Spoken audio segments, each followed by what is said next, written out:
Kwa niaba ya serikali ya Jamhuri ya Muungano wa Tanzania, nichukue nafasi hii kuwapongeza sana kwa hatua hiyo walioifikia ya kulipambania taifa letu katika mchezo huu wa AFCON, na sasa Tanzania imeingia katika timu shindani za mashindano ya AFCON na sio mshiriki au msindikizaji.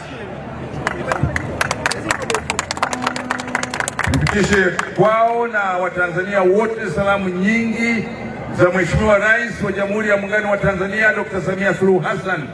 ambaye ameniagiza nifike hapa kuwapokea wachezaji ambao baada ya mechi yao alichukua uamuzi wa kuwapelekea ndege ambayo imekwenda kuwachukua na kuwaleta hapa, ikiwa ni moja ya dalili au moja ya ishara ya kuheshimu kazi kubwa ya kizalendo ambao wameifanya. Nami nichukue nafasi hii kumshukuru sana Dr. Samia Suluhu Hassan kwa kuiwezesha Taifa Stars kwa hali na mali, lakini kuiwezesha sekta ya michezo kwa hali na mali kufikia hatua hii ambayo tumefikia. Na yeye mwenyewe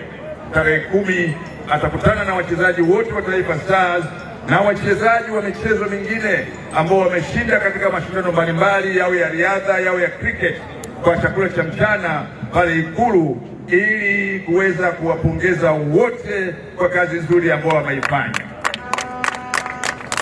Siku njema huonekana asubuhi, na timu ya Taifa Stars imeifanya siku yetu njema inayotuanzishia mwaka 2026 katika sekta ya michezo, lakini mambo mengine yote nchini Tanzania kuwa mambo yameanza vizuri, na kurejea kwao na ushindi huu walioupata kwa kufika hatua hiyo, sisi kwetu ni mwanzo sasa wa maandalizi ya ushiriki kamilifu na ushindani kamilifu wa Tanzania katika mashindano ya AFCON 2027 ambayo sisi Tanzania, Kenya na Uganda tutakuwa wenyeji kwa pamoja. Lakini Tanzania tumeonyesha njia, kwa sababu sisi ndio nchi pekee ambayo imekuwa inashiriki katika mashindano ya AFCON, na sasa tumefikia ngazi hii, na hii inaonyesha kabisa 2027 tutafanya vizuri zaidi, na lengo letu 2027 kombe la AFCON libaki Tanzania. Niwashukuru